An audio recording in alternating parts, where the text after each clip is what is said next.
Olá, gente querida! Seja muito bem-vindo de volta ao canal Bendito para o início de uma jornada de 31 dias desenvolvendo integridade com 1 Samuel.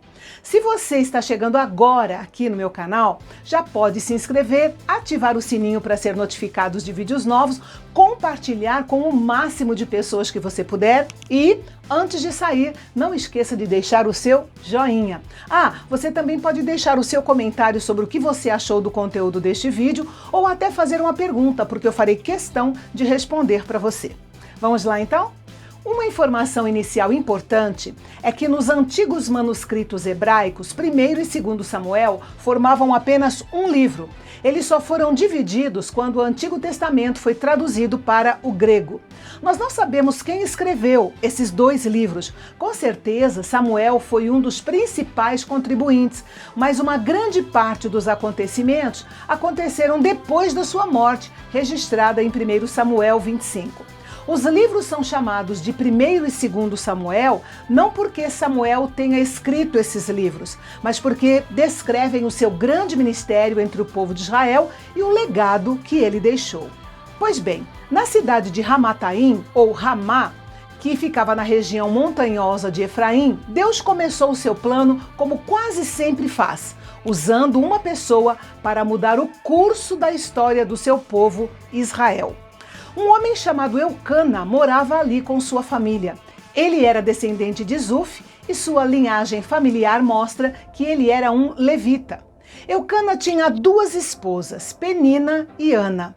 Apesar da poligamia ser algo comum no mundo antigo, a Bíblia nunca coloca a poligamia como algo favorável. A luta e o conflito sempre foram características das famílias polígamas na Bíblia. E nesse caso, especificamente, havia um relacionamento intenso e competitivo entre as duas esposas de Eucana, Penina, que tinha filhos, e Ana, que era estéril.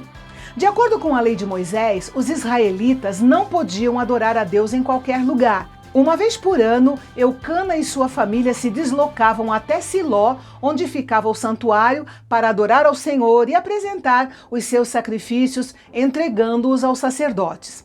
Lá estavam os dois filhos do sacerdote Eli, ou do sumo sacerdote Eli, Ofne e Finéias, que também eram sacerdotes do Senhor, mas que eram homens ímpios e pecadores. Em Siló, Eucana comia uma refeição cerimonial no santuário com a sua família, dando porções para as suas esposas e os seus filhos. E ali ele mostrava o seu amor por Ana, dando a ela uma porção dobrada. Mas Ana não conseguia desfrutar desse momento porque era constantemente humilhada pela sua rival, Penina, porque ela era estéril. Ana só chorava e não comia. Parecia inconcebível que Penina, que parecia uma mulher tóxica, tivesse sido abençoada com filhos e ela tivesse sido marcada pela esterilidade. Esse quadro nos mostra que muitas vezes nós não entendemos os caminhos de Deus até que ele tenha completado o seu plano. Eucana amava Ana, mas ele mostrava uma certa insensibilidade por não perceber que, apesar de ser um bom marido, isso não supria o grande desejo de Ana de ser mãe. Depois de anos sofrendo, Ana finalmente tomou uma atitude. Levou sua grande angústia a Deus em oração no santuário e fez um voto, prometendo dedicar o seu filho para a obra do Senhor como um nazireu desde o seu nascimento.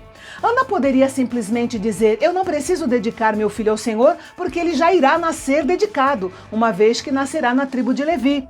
Acontece que o trabalho de um levita durava em média 20 a 25 anos, mas o que Ana estava prometendo a Deus era que o seu filho seria dedicado para ser um nazireu de Deus em uma consagração por toda a sua vida. Enquanto ela estava ali orando, o sacerdote Eli começou a prestar atenção nela, pensando que ela estivesse bêbada, o que seria um pecado contra o santuário.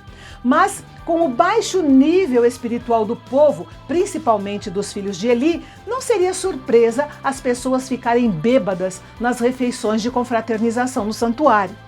Apesar de ser acusada injustamente, Ana explicou ao sumo sacerdote que estava derramando sua alma diante do Senhor. Em vez de guardar a amargura na alma e a angústia no seu coração, ela estava colocando tudo diante do Senhor em oração. Ao ouvir isso, percebendo ou não, Eli falou uma palavra profética para Ana. Ele disse: "Vá em paz e que o Deus de Israel lhe conceda o que você pediu." Ana saiu dali com um semblante diferente, alegre, confiante de que o Senhor tinha ouvido sim a sua oração. Com essa atitude, Ana nos ensina como recuperar a alegria da comunhão na casa do Senhor, derramando o nosso coração diante dele e recebendo a sua palavra com fé. Depois disso, Ana engravidou, nasceu Samuel e ela ficou com ele até que ele fosse desmamado, o que acontecia por volta de 2 ou 3 anos de idade. Sem dúvida, Ana contou para Eucana sobre o seu voto e ele obviamente concordou. E isso torna Eucana uma figura admirável, porque Samuel era o seu filho primogênito com a sua esposa amada, mas ele concordou em entregá-lo ao Senhor por toda a sua vida. Depois que Samuel foi desmamado, Ana e Eucana o levaram ao santuário em Siló e o apresentaram ao sumo sacerdote Eli, contaram toda a história e ali eles adoraram ao Senhor. Até aqui, a história deixa claro que a vida e o futuro de uma nação dependem do caráter da família. E o caráter da família depende da vida espiritual dos pais. A esperança do povo de Israel, envolvida em tantos pecados, estava sobre aquele menino, ainda tão pequeno, que a partir de então viveria no santuário para servir ao Senhor. Baseado neste capítulo, nós aprendemos que nunca devemos subestimar o poder de pais fiéis ou o que Deus pode fazer com uma criança dedicada a Ele. E amanhã nós vamos ver que, enquanto Samuel crescia, o pecado também crescia no meio do povo de Israel, ao ponto de Deus usar um profeta para entregar uma mensagem trágica para o sumo sacerdote Eli. Não perca, até amanhã.